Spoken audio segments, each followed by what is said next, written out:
one of the questions that I always ponder and ask people is, how do you develop the relationship with yourself, or what are you doing to develop the relationship with yourself? And tying the parietal lobe into this and using the parietal lobe, I guess, to build a stronger relationship with God. Is it fair to say that spiritual experiences and a strong relationship with God can be synonymous also with a strong relationship with self? Yeah, it's interesting. I mean, you can have.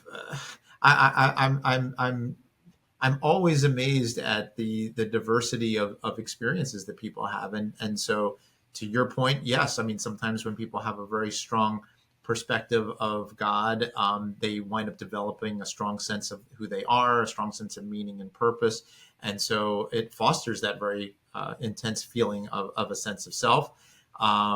There are other people where it does go the other way, where you.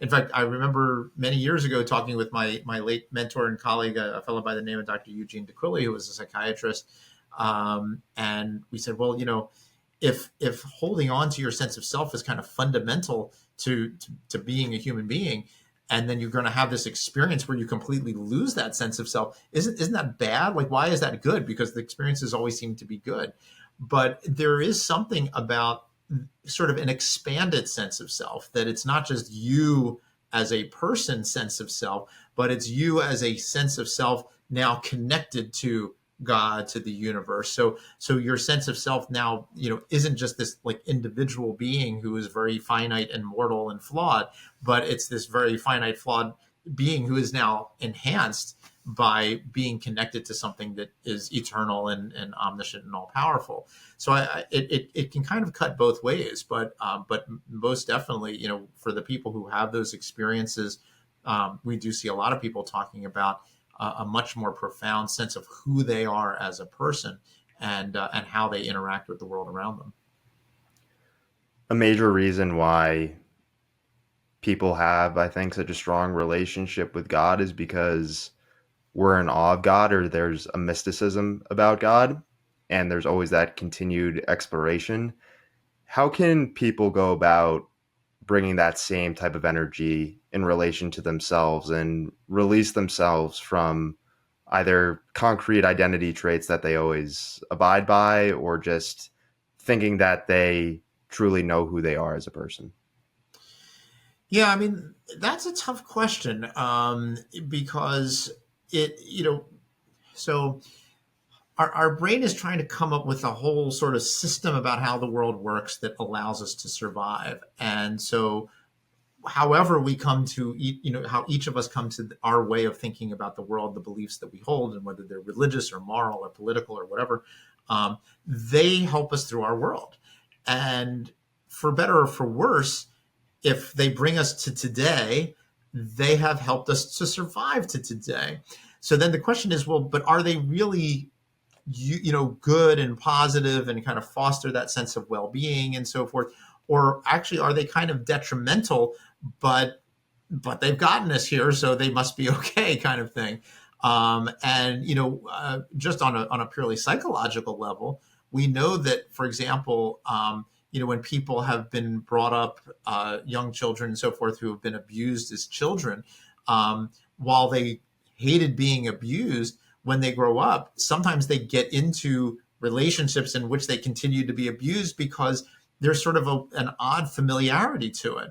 And so, whether, even though it's kind of a negative way of looking at the world, it can really be very problematic and very difficult to break out of these kinds of perspectives. There's a kind of cute phrase in the neurobiological world that neurons that fire together wire together. So if you are used to a certain way of being, the neurons, over time, they form those connections to continue to support that way of being. And if later on you realize, I don't like that, it's not adaptive, it's making me depressed, it's making me anxious, I want to change it. It's not, it's great if you could say that, and then they just suddenly rearrange, but they don't. It takes time. And I've talked about this in a number of our books and articles, where we talk about, if people want to make those kinds of changes, there has to be a bit of a, I mean, sometimes they happen spontaneously, and that's wonderful when it does. Sometimes they happen in a kind of dark night of the soul. They hit, the proverbial rock bottom and realize there has to be a different way. But for a lot of people, where they just kind of continue down their paths, but with these kind of negative ways of looking at things, it's real challenge, and there has to be a kind of conscious effort to want to change, and then a bit of a thought of how that change will begin to look, and whether that is a way of embracing something spiritual, or being more optimistic, or whatever it is. So I mean, the good news is that the brain can change, and so it is always possible to change, but sometimes it can be very difficult and very challenging, and people, as the metaphor of sort of finding the right combination to the lock. I mean, to a certain extent, we're all a little bit like that, and there are thousands of different meditation practices. There's hundreds, if not thousands, of different religious belief systems. So if Catholicism doesn't work for you, then what about Protestantism? What about Judaism? I mean, there are certainly many other possibilities, but on the other hand, it's difficult as a singular person to say, oh well, I'm just going to try each one of these for for a year or something like we can't do that. So we have to kind of come up with ideas and approaches that we think are the most likely to work for us.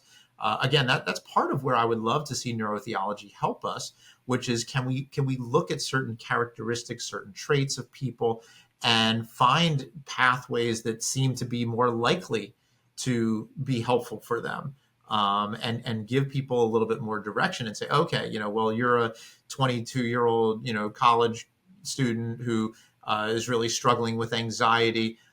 Maybe mindfulness is the right approach for you to take. You're a 37-year-old divorcee, who was raised Catholic. Maybe you should return to Catholicism and try to find a way to embrace that. We don't have a way of doing that kind of a thing, and which is different than the medical world. If you come to me and you have an ear infection, I know what kind of antibiotic to give you, and I give you a different one than if you have an eye infection or something like that. So. But we don't have that information, and that is information that I would love to find some way of helping people to figure out, because it'd be wonderful to do that.